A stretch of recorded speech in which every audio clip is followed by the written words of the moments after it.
Welcome to another episode of Audi Ask Questions. And today I have Melat Kiros with me.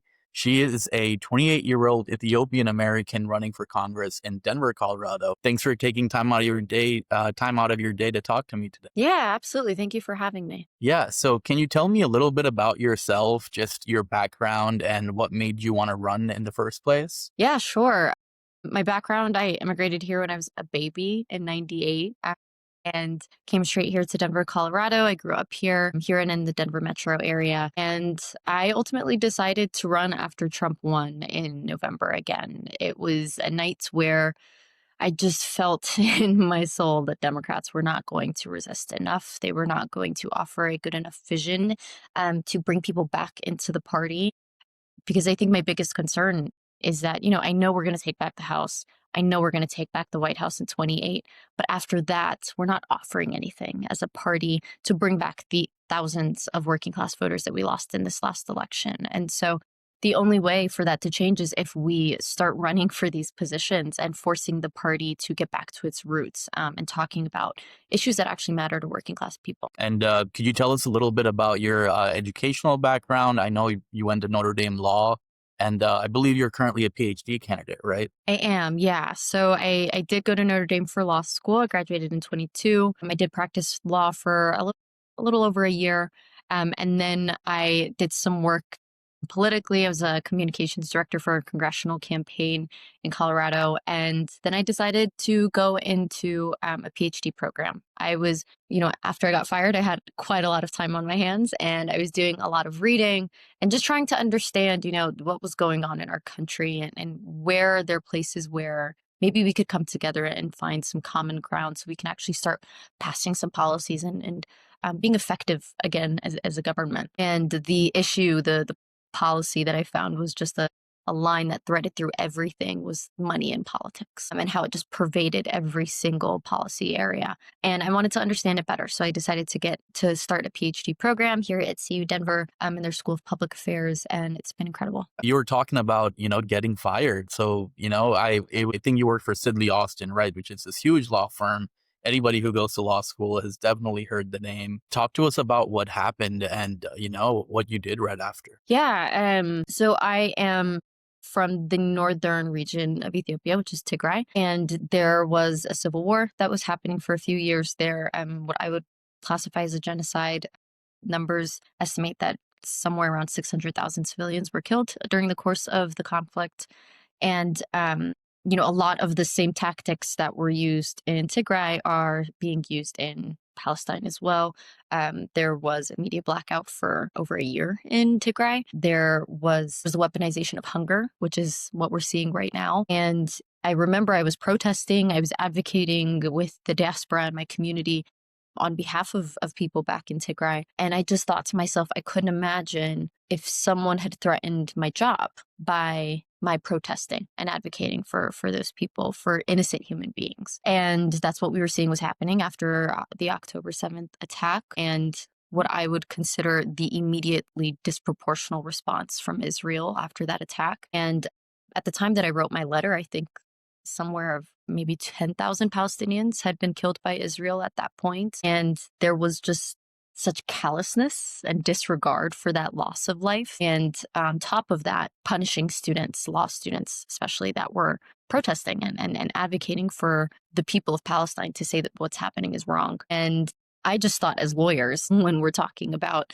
protecting these things that we hold so dearly, and one of those things being freedom of speech, it just didn't sit right with me. And I decided to write about it. And I specifically wrote about it with the context of the conflict at large, right? Not just from October 7th, but beginning right at the first settlement of Israel in the Palestinian territory. And so I just really wanted to shed a light on this callousness and disregard and the numbness that we have when we're talking about foreign policy, when we're talking about human life being lost in these casualties, especially when we're paying our tax dollars for it, right? And I think that's something that has been a turning point for a lot of people in this country. And we haven't seen this kind of discourse around Palestine and Israel in a really long time. And I think we have those students to thank, honestly, for how quickly and how fearlessly they advocated for Palestine and really shed light on what was happening there. And so I just wanted to play my part in defending their right to do that, especially as young students that were learning to, ultimately practice this law and protect our Constitution in some way as well. Yeah, and that brings me to like the broader issue of money in politics, specifically related to the Gaza situation. There have been attempts to pass legislation like the Anti-Semitism Awareness Act. The ACLU has clearly said it's unconstitutional, but Democrats like Cory Booker, they're co-sponsoring it, they're voting for it. It's no secret that these people take money from AIPAC. So does your opponent, Diane DeGette, right? Am I saying your name right there? Diana DeGette, She yeah. takes Diana DeGette, yeah.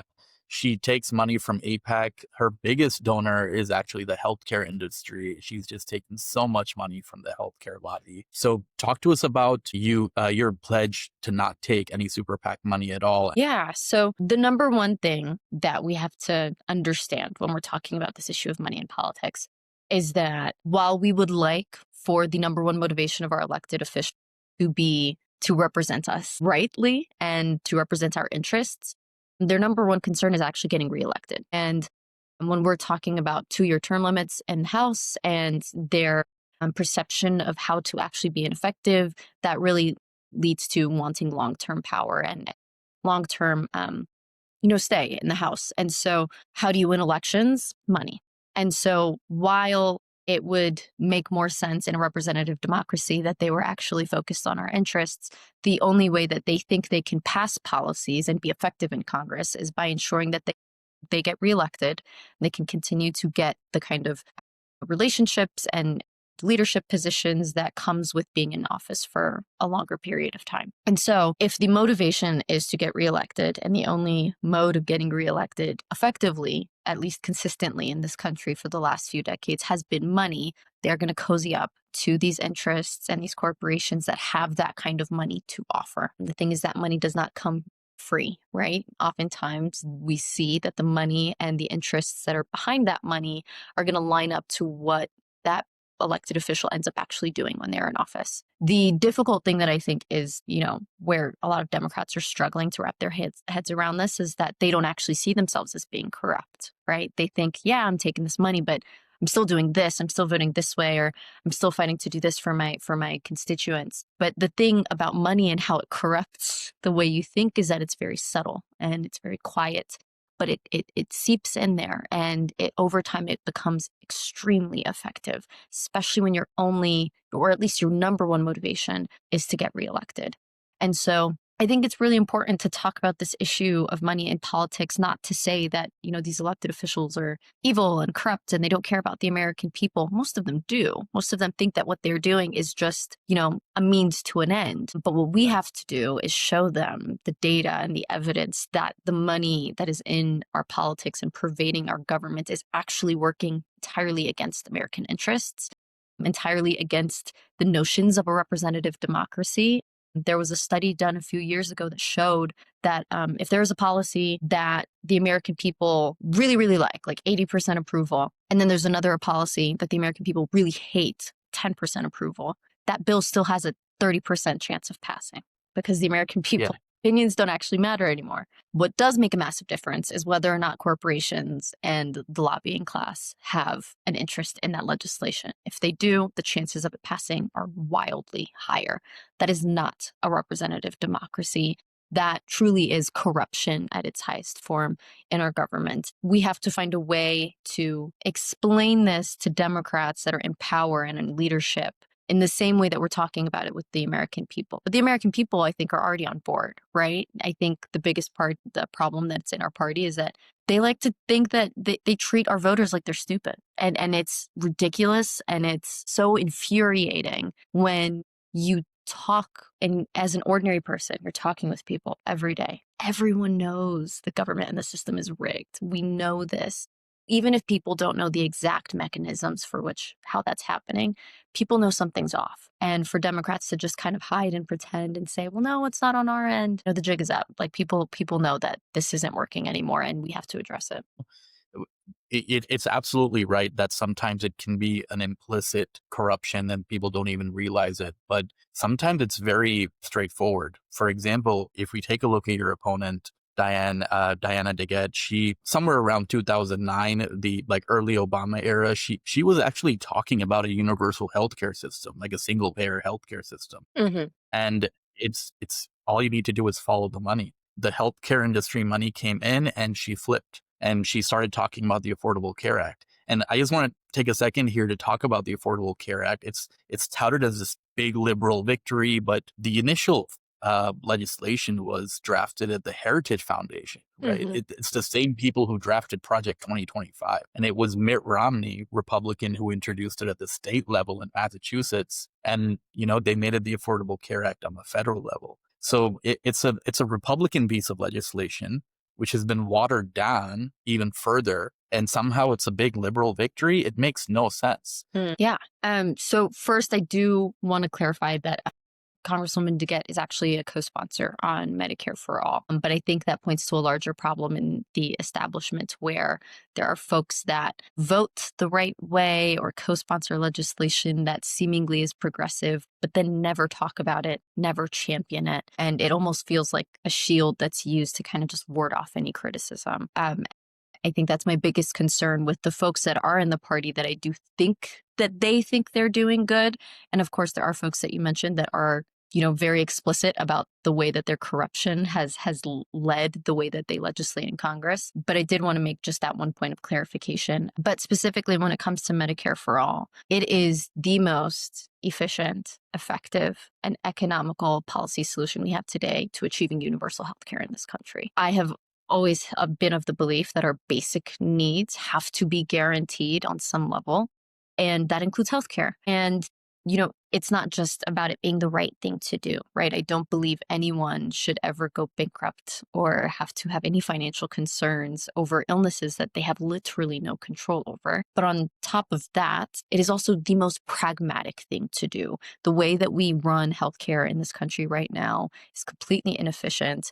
It is actually exacerbating a lot of the health problems that Americans are facing today in this country. And it only serves to line the interests and the pockets of these healthcare companies, and there's these health insurance companies and big pharmaceutical companies. And so I think we have to be really honest and also very clear about why is it that Medicare for All makes sense beyond it just being, I think the right thing to do. And so for Medicare for All, we're talking about thousands of dollars that are being saved for every individual, whether we're talking about general healthcare costs or the premiums that they would be saving. But we're also talking about the impact of preventative care. If we ensure that every single American has access to a primary doctor where they can get that regular checkup, we're talking about so many chronic diseases that could be caught early. We're talking about, a much more deeper emphasis on the impact of just diet and exercise and how that could reduce a lot of the chronic diseases that we're seeing in this country today as well. And we see in other developed countries that the having a program of universal health care is directly correlated with positive health outcomes and also life expectancy generally. And it's just one of those things where it's such an obvious solution to the problems that we're facing. And it's something like 60+% of Americans supports Medicare for All, but we don't see that legislation getting anywhere in Congress because of the influence and the impact of the lobbying that is being done by big pharmaceutical companies, by the healthcare insurance companies. And I'm glad that you mentioned the Affordable Care Act because it is a piece of legislation that did have so much influence from these industries that ended up actually benefiting from them. And I talked about that recently in a video about I use the United Health Group as an example and how the Affordable Care Act allowed for there to be this loophole of sorts where they could create the middleman and now they're paying themselves through. It's just such a convoluted and ridiculous system that the American people are paying for, not just with their money, but with their lives at the end of the day. And so we just have to do better. And it's frustrating to know that we have a solution that is so effective. It would work. It would do so well and it would save lives. But we're up against all of this money and all of this influence from these lobbies. Yeah. Well, I'm glad, after, DeGette took office in 1996. I think. Mhm. So, after 28 years, I'm glad she's finally caught on to the Medicare for All train. I mean, I think over 105 co-sponsors or something co-sponsored it, the most recent version of it. So she's finally jumping on the bandwagon. So that's nice to see. But she has been very pro-corporate for the last 2 decades Mhm. when it comes to healthcare.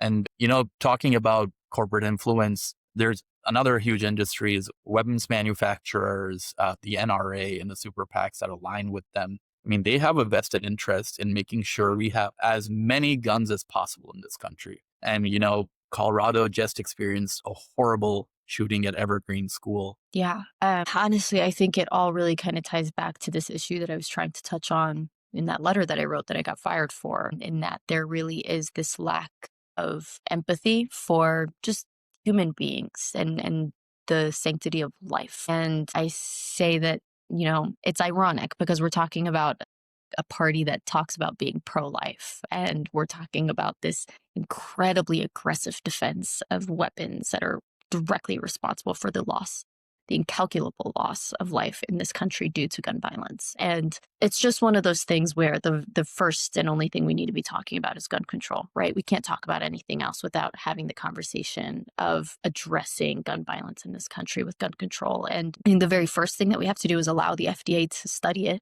Right. I think I was among millions of people that were probably surprised when Obama shared during a town hall that the FDA isn't even allowed to study gun violence and to study how we can try and reduce it because of the influence of lobbies like from the NRA, which is just absurd. So that's something that needs to change immediately. Right. And then we just have to be talking about common sense gun control. And the vast majority of Americans are in support of policies that would address this kind of violence. And so universal background checks, red flag laws, storage safety laws. These are very common sense, simple solutions that we could pass that most Americans support already, that could make a meaningful difference in addressing the access that we have to guns in this country. And then I think we have to be talking about the circumstances and the environmental factors that lead individuals like the young student in Evergreen High School to attack their own classmates, or the individual in Utah who decided to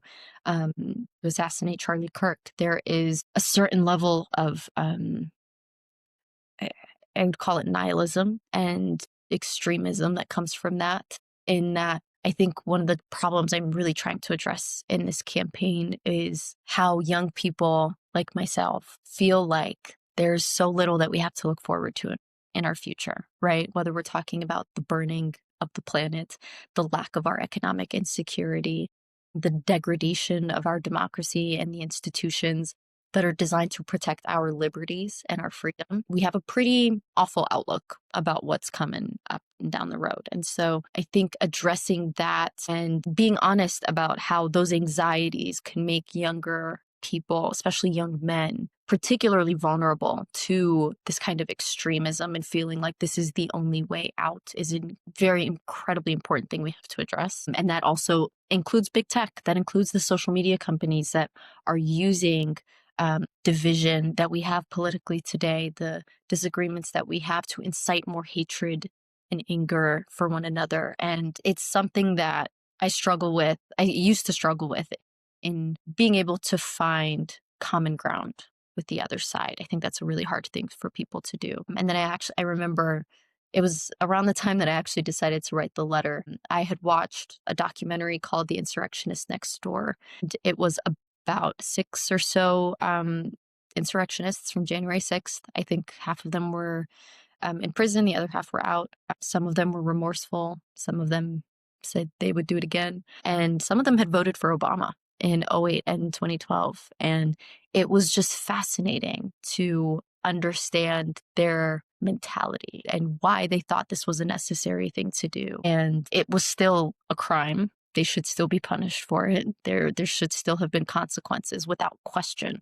But I don't think we can actually get to a place of understanding and get to a place of solving this problem and preventing it from happening again without understanding it and understanding why they felt pushed to do something like that. And of course, the extremism, the inciting of violence, not only from the president, but from these online groups that just thrive off of this kind of anger and anxiety is something we really need to be addressing. I love the city, and it's one of those things where it's so tough in a city like this to know that the solution is gun control. Guns are the problem. We know that. But to see that such common sense solutions keep getting stalled and our kids are the ones that are paying for it's just horrific. There are really no other words to describe it. And I think corporate Democrats had a huge role to play. Like you mentioned, some of these young men voted for Obama. During the 2016 election, there were a lot of young men who voted for Bernie Hmm. and joined the Bernie train and wanted genuine progressive policy reform. But because they weren't voting for Hillary, they were smeared as Hmm. misogynists and Bernie bros. Hmm. And that pushed a lot of people away into MAGA. The Democrats shot themselves in the foot when it comes to the demographics of young men, working class, people of color. It's the corporate Democrats' own fault. Hmm. It's not Bernie's fault. It's Hillary's fault for being corrupt, for taking so much corporate money and trying to push policies that just make more money for her rich friends. Yeah. And then we see Zohran is doing the thing, right? We're saying, how do we get young men back? And he's doing it. And then we're like, no, not that way. Not like that. And it's just, you're not serious. You're not being serious, people. And you're not being serious about actually representing the people and earnestly trying to get back their vote. Because I think the biggest problem we saw in this last election was this expectation that we were owed the Democratic voters' vote. That you are of the party, you believe this. So if you don't like Trump, then you have to vote for us. That's it. We don't really have anything else that we need to offer to you or do to get you to vote for us. And if that's your opinion, cool, but you lost votes. That's just the reality of it. It is your job as a politician to earn the vote of your constituents. And the Democratic Party took that for advantage without question. And they are seeing the consequences of that now. And we're learning, I think, very quickly that this is not going to be a circumstance where we have to convince them and bring them on board, right? It's too far gone. We just have to run and replace them. That's it. Can't wait for them to finally understand what we're trying to say and what we're trying to accomplish, whether we're talking about the planet, whether we're talking about the widening gap of wealth inequality in this country. Time is up and we just have to do something. Yeah, they have to be replaced.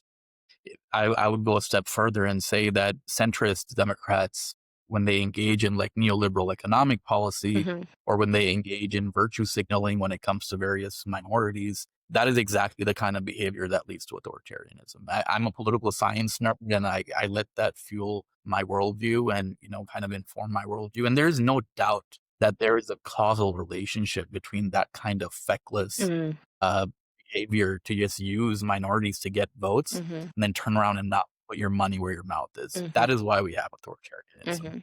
Hmm. Hmm. Especially when it comes to like, the George Floyd protests. Everyone did this like performative photo shoot.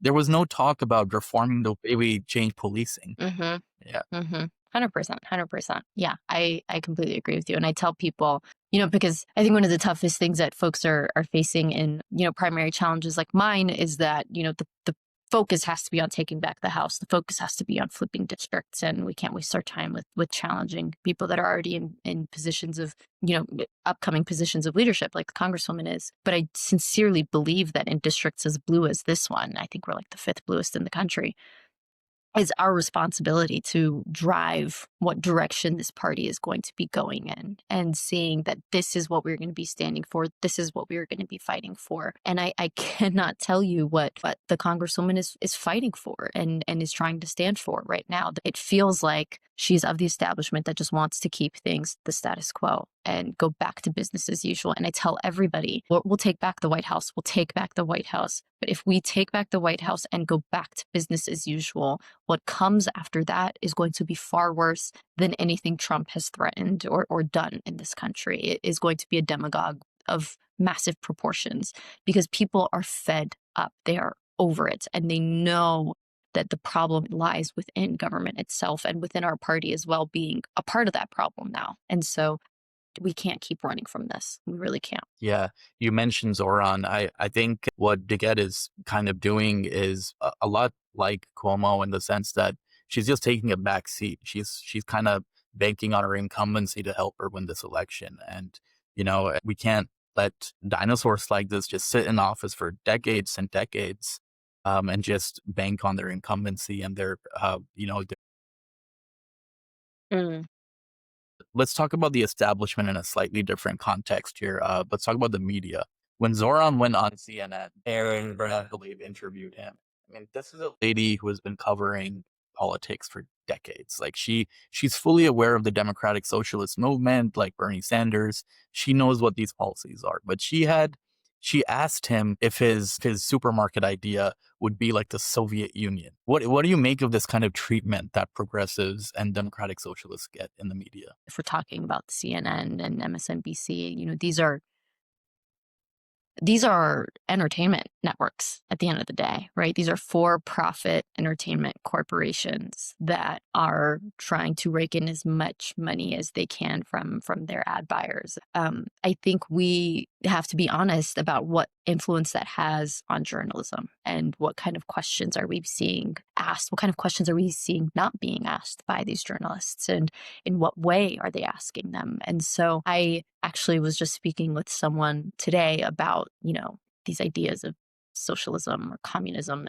I think I was talking about Medicare for all, and they were asking me if I thought communism was evil. And it is just such a lazy counterpoint to when we're talking about very effective data proven policies that would actually help working class Americans. And I say lazy because it has nothing to do with the actual policy itself, right? When you could put 10 people into a room and ask them, what does everybody in here think socialism means? Every one of them is going to have a different answer, because we're talking about ideas that have just existed for centuries that now have taken on a life of their own, and no one even really knows what they mean anymore. And it's particularly ironic when we're talking about the fact that we have socialism in this country. We have policies and taxes that are actually considered socialist by nature. And, this cherry picking that we're doing it's unserious, honestly. And so that's how I take that question that Zoran was asked about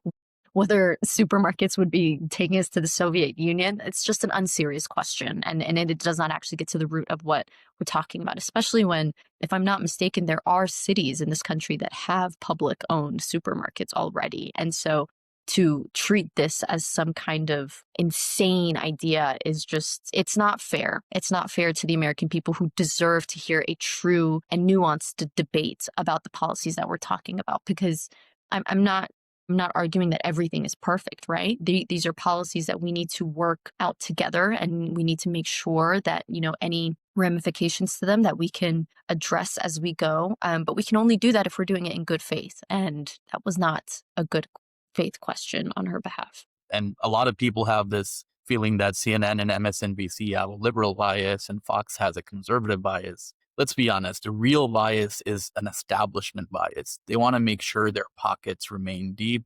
They want to make sure they can go to these fancy parties with rich people and so on and so forth. That's really what's going on. And they're being paid 7 figures, 8 figures to ask questions like that. So let's have that nuanced discussion about policy you just mentioned. And I want to start off with something that's close to my heart, which is criminal justice reform, right? I think progressives, have very well developed rhetoric and policy when it comes to things like healthcare, money, and politics, but I think criminal justice can get ignored sometimes. So there are horrible atrocities that happen in the criminal justice system. I've seen them myself in Miami and Providence. Trans people are forced to share cells with violent men, and they're subject to rape and torture. And trans women have even died in custody simply because they were forced to go into male prisons instead of female prisons. So what is your criminal justice reform platform, and how do you plan on solving problems like these? Yeah. So it's funny when I talk about this, people always, it feels like a kind of a long-winded way of how I get there. But for me, it is another question of basic needs. I like to work backwards and look at what are the real roots issues that lead to these things. And when you look at where crime happens, what kind of crime happens, you find that they are happening in concentrated areas where people are living in impoverished conditions and conditions that lack the kind of security that you would otherwise have if your basic needs were actually being met. And so the very first thing that I think we need to talk about when we're thinking about reforming the system entirely, because I think that's what's required, right? It's not going to be small little policy fixes around the board. It really is going to need to be a whole scale reform of the system. And I think the foundational piece we have to talk about is that every single child in this country has to be born into a loving home with a bed and warm, nutritious food on the table, with a quality school down the road, quality doctor down the road, and public education, tuition-free public education being a part of that future as well.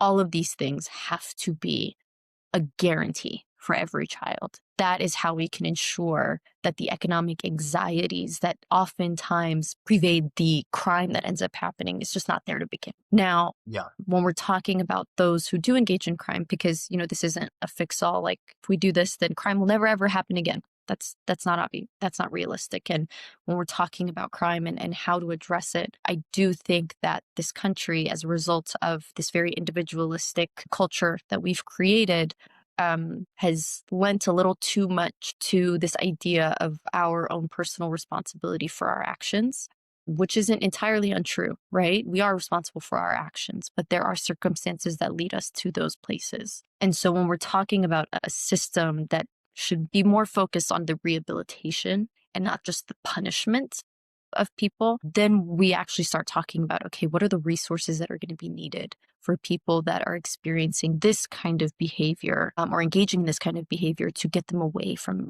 doing those things? What's actually leading them to do that? And that's going to require a lot of time, a lot of money, a lot of resources. And fortunately, there are people who are really eager to do this work. You said yourself that you worked as a public defender, and I have a lot of friends that are doing public defense work from law school, and it is, I think, one of the most noble things that someone can do.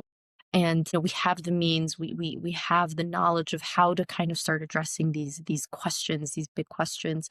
We just don't have the will yet. And I think the problem is that there are folks that look at criminals and want to engage in not just the punishment, but almost this retribution of getting back something. And we just have to, I think, really address that misconception, because I think anybody who's ever actually tried to get revenge of some sort knows that it doesn't actually make them feel better in the end. Wow. This also just informs my position on things like the death penalty. It is just wrong on every account. And even if you think it can be used as a way to scare people into not doing certain crimes, we know that doesn't work. We know that that's not true. And so if we actually want to be serious about reducing crime, which I think is the one goal that everyone across the board can agree on, then we have to start talking about, okay, what are the things that are actually proven to show that this reduces crime? And the way that we've been doing it is just not that, and actually addressing this desire some people have for the retribution aspect of it. And I think that's what ends up, harming trans women that are being placed in these prisons with other men, because it feels like it's coming from this place of retribution and, knowing that there's evidence that they are going to be put into more harm's way. But if you're coming from this lens of, well, that doesn't matter to me because this is supposed to be a place where you're punished. This is not supposed to be a place where you are protected and your dignity is cared for or considered, then you are going to have outcomes like that. And so it really is going to be a mindset shift that's required for us to reform the system at large. Yeah, you phrase things in such a kind way, and I appreciate that. But retribution to me, it's just childish. The idea of revenge, it's like a Batman-like sense of justice. It's so childish, and no one who seriously engages in these kinds of issues, think that way. Let me ask you about a different aspect of criminal justice, which is policing. Mm. So one thing, I'm sure you're aware of this, police are not allowed to use promises of leniency to get defendants to cooperate. Mhm. They're not allowed to make threats of harsher punishment to get defendants to cooperate, but they are allowed to lie about what evidence they have so long as it's not coercive. Mhm. And that coercion is subject to a totality of the circumstances test. But how are you going to know what the circumstances are if you're not recording that interrogation? Like this is in most jurisdictions, you don't have to record the interrogation unless it's a violent crime. But so you could be charged with a felony, you could be coerced to give a confession that's not true, and no one would ever know about it because it's not recorded. Mm. The Custodial Interrogation Act is one thing that tried to remedy this. So when it comes to specific issues like that, we have to go a little beyond addressing the social causes of crime, Mhm. right? So so are you willing to like put forward policy platforms like that that are comprehensive, which is the progressive tradition to have a comprehensive plan to kind of change the way we do policing in this country? Yeah, absolutely. And I do think you're right that that is a specific aspect of the criminal justice system. And I think what I was touching on before was more so related to around the prison system that we have today in this country. And when we're talking about policing, I think what's so frustrating about having conversations about the way we have policing in this country and the desperate need for reform is that we're really up against this very romantic idea of what policing is, right? And we have these shows like Law and Order and these movies with the buddy cop shows and there's this, kind of idea that every cop is really doing they're trying to do good and they're trying to do their best and the bad guys are the ones that are harming them, and that's not true, right? And we have to put aside all these very romantic notions and just be serious and look at the numbers and have an honest conversation about, is the way that we're doing policing in this country working? No, it's not. And when we're looking at cities like Baltimore and Chicago, we're seeing that this um, direction of funding to going towards the community, to aftercare programs, to reducing the circumstances that allow people or make people believe that these are the only activities they can be engaging in. Those are extremely effective. But when we're talking about when the crimes do actually happen, the circumstances that you're talking about as well, there has to be massive reform on these policies, right? It should be carte blanche for everyone. You have to record an interrogation. You should not be able to lie about what kind of evidence you have during an interrogation. These are common sense things that I think if you were to ask any ordinary person, they would agree with you on that. And I think the problem that arises when we're talking about how these policies even come out in the first place is because I think policing, or this idea of policing, is completely removed from the actual communities that they are meant to be protecting. And so there is, one of the things that I talk about with policing is that far too many of the policemen that are operating in a jurisdiction are not actually from that jurisdiction. They don't actually live in that jurisdiction. And so they don't know the people that they are meant to be protecting. And so then you create this notion of it being some kind of, and I've seen these training videos, I'm sure you have as well, of this idea of it being a war zone, and that is the enemy, and you are the protector, and so you're creating this environment that is extremely deadly and extremely dangerous for the people that are meant to be protected by the system. And so I really do think this is also another place where there has to be a mindset shift of what we're talking about when we say policing. And I think that's why it is important to kind of talk about it in the scope of public safety in general, because just like with prisons, there has to be a wholesale reform in how we do this and the way that it happens. And I think money is playing a role here as well. The kind of resources that these police stations will end up getting, these agencies, and the weaponry that they end up having. Cop City in Atlanta has still been an issue that's been raging on this entire time. And it's just a matter of who are the people that are actually benefiting from this much money being spent in the most ineffective manner if the goal is actually about public safety.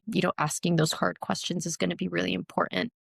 As a congresswoman and as Congress members in general, I think it's important for there to be a very strong relationship with the officials that are in the district that you're representing, to have conversations about, okay, what are you actually seeing? What difficulties are you actually facing when it comes to this question of public safety, and not just the elected officials, but your representatives. I mean, you're the people you're representing, and actually visiting the prisons, actually visiting the people that are part of this system and asking them, where do you feel like you are not being treated like a person? Where are the things that we could be addressing, and ensuring that you have those open lines of communication, I think is extremely important. Yeah, I appreciate that. Let's transition a little bit here. I want to ask you about Denver. What makes Denver so expensive, and what's your plan to make it more? Yeah, so housing is the number one problem that we're facing right now. And generally, just the cost of living, which I think a lot of major cities are facing the same issues, right? And so I think when we're talking about housing specifically, homelessness was a massive problem here in the city. It still is a massive problem. And there is a lot of question about how we've been addressing it as a city and how the mayor's office has been handling it.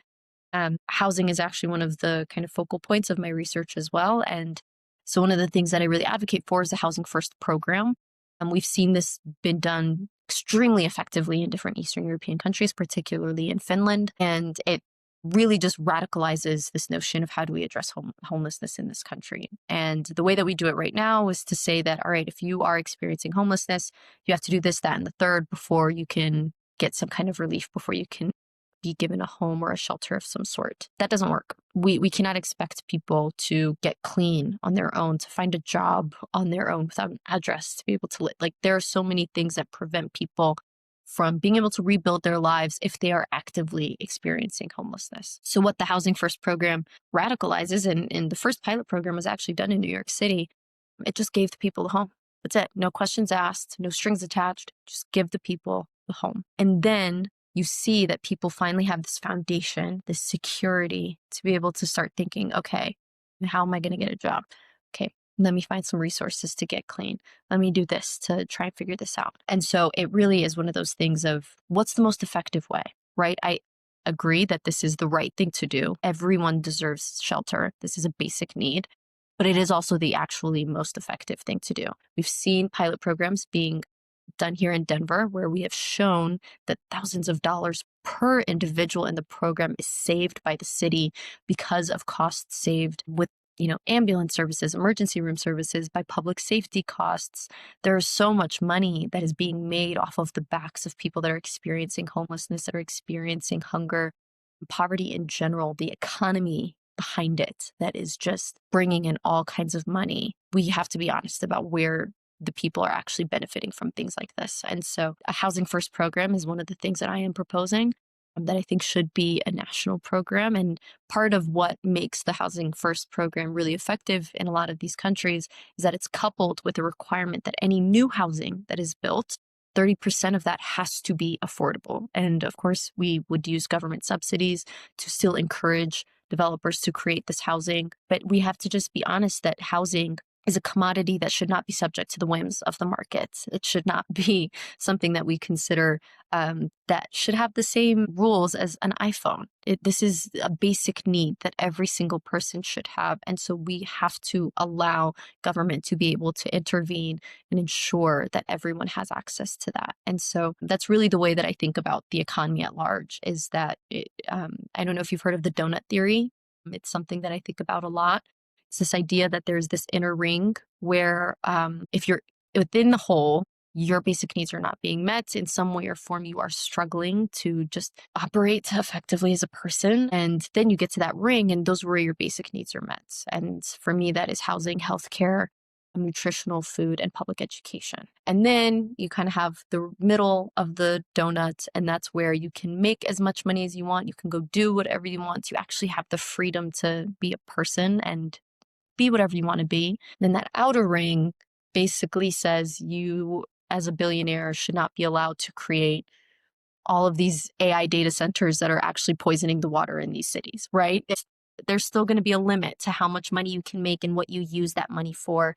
And that is kind of the planetary restrictions that we are in. And so for me, honest to God, I couldn't care less how rich people get. I don't care. Go into space, go into a submarine, I don't care. So long as that money is not affecting our basic needs and our ability to actually live freely in this country. Yeah. I'm going to lump in a couple of questions here so we can wrap up. It's about unique solutions to problems that I've come across. I was talking to Shoykat Chakrabarty about this. He had an idea for a reconstruction finance corporation, right? This is an idea that goes back to the Depression era, which it's like a government-run organization that protected industries from collapsing during the Great Depression. And he was suggesting that we revive that for the purpose of housing, because one major problem that or maybe the major problem that housing faces is just financing, right? To get money to build affordable Mm. housing. What do you make of ideas like that? And I also noticed a unique idea on your platform page, which is taxing super PACs, right? Now, progressives talk about overturning Citizens United and a bunch of other solutions. I thought taxing super PACs was so unique. Could you talk about these kinds of unique Yeah, solutions for a yeah, sec? definitely. So I'm not too familiar with Shoykat's proposal, but it sounds like something that kind of addresses that latter part of the Housing First program I was talking about, which is just that we need to finance the building of homes in this country. And I think one thing that most people don't know is that we actually haven't become more productive at building homes for the last 50 years, not for lack of trying. There are people like Elon Musk trying to figure out how you can build homes and put them on a truck and send them off across the country, but they haven't figured it out. And so this financing problem is very, very real. And I think that is where government has to play a role in ensuring that we can make sure that this is an affordable commodity for people. For taxing the super PACs. So I call it tax the PACs because that's, quick and catchy. But really what you would be doing is taxing super PAC contributions. The thing that makes the super PAC unique is obviously that you can donate over the individual legal amounts for a traditional PAC. That is where I would propose that the taxing begins, and they would be aggressive. The purpose of taxing these super PACs is twofold. The first is that just like any other tax, it's meant to disincentivize that activity, right? And so it's a voluntary tax. No one's forcing you to contribute to a super PAC. So if you choose to, that money is also going to be taxed. And the money from that tax, I propose, should go to a national donor matching program. And so this is one of the things that were, I believe, instrumental to Mamdani's win in New York. Obviously he is a once in a generation political talent that was really talking to the heart of the New Yorkers and the things that they were really worried about. But that matching program that New York City had just completely changed the game for how effective his campaign could be. And so for folks that aren't aware, that matching program essentially means that if you get small donors to contribute under a certain amount, the city had a fund that would match those donations by 9 times. And that just completely levels the playing field between, Mamdani and his grassroots support campaign and Cuomo and all these billionaire PACs that are supporting him, right? And so I think taxing super PAC contributions can effectively disincentivize even participating in super PAC contributions while also funding a program that could have the same kind of impact that it did in New York City. And we have it here in Denver as well. We have the small dollar donor empowerment program. We have term limits here. And so it is really frustrating to know that we have a city and district of people that are really committed to this idea of ending corruption and finding creative ways to do that. And that we don't have a representative that's fighting for those same things. And so that would be ultimately the biggest thing is, like I think Shoykat has mentioned himself before, is that, we want to reverse Citizens United ultimately, right? But we have to be realistic about where we are in terms of building a coalition that is actually going to reverse it with a and we're not there yet. But we are in a place where the American people are frustrated and can see that there is something wrong here, and we can propose solutions that could catch fire. The frustrating thing about decisions like these and Supreme Court, and also I think we can't really talk about this without talking about the corruption that's taken place in the Supreme Court as well, and the need for reform there. Because when decisions like that are made, and when there is a majority on there that would not actually appeal those decisions in the way that they should be required to if they're reading the Constitution correctly, then that requires us to write constitutional amendments. And so I think this really is a question of, building enough of a coalition in Congress to pass those kinds of constitutional amendments. And that's going to take time. But that's why people like me, that's why people like Shoykat, there's why people like Kat are running to try and challenge the powers that be in this party and make those changes. But this idea of political speech, that's why I'm proposing this tax the super PACs idea, because the goal ultimately is to have publicly financed campaigns 100%, right? There should not be this idea of speech, of money being political speech by any means. And then this question of corporations being people and what that has done to, really degrade the ability of agencies to be effective in their regulation of them is probably a question for an entire podcast episode itself. But I agree with you. There are some really big questions that we need to be talking about. And I think the problem is that we've just lacked the courage and we've lacked the boldness. And I think that's frustrating as someone who is the daughter of immigrants and technically an immigrant myself, even though I was 11 months old. In that, there's this romanticness of America and the freedom it gives you to be bold and to be brave and to try things. And we just lost touch with that. And I think that's honestly just a consequence of, this for-profit drive we've had in our economy and in our government for a very long time, because ultimately you get to a point where the most profitable thing to do is to just sit down and keep doing the same thing and to not be bold anymore. I mean, we just saw that with the latest iPhones that came out. The bold thing that they do is put squares on the back of it now. Like there's no innovation anymore. I think the only way that we can really bring back the freedom to be bold again is to be bold. And that means bringing up policies like this that could actually make a huge difference. It's going to take time and it's going to take a sustained effort to get there. Again, I point back to those students that started protesting immediately after Israel's disproportionate response to Palestine that is now a genocide, right? Who would have thought back then that 80% of Democrats now would have wanted an arms embargo on Israel? That would have been unheard of 2 years ago. But that's what sustained fight does. Over time, you do start to change minds. And so I just remind people to stay hopeful that there really is a lot of incredible people in this fight, but we can't do it alone. So to hop in where you can. Yeah, no, see is necessarily gradual. If it's not, then, we're seeing some slippery slopes. Thank you for your time, Melat. This was a great conversation. Hey there. If you liked that video, then subscribe to my channel. Click on the link in my bio to follow me on Instagram, X, and more.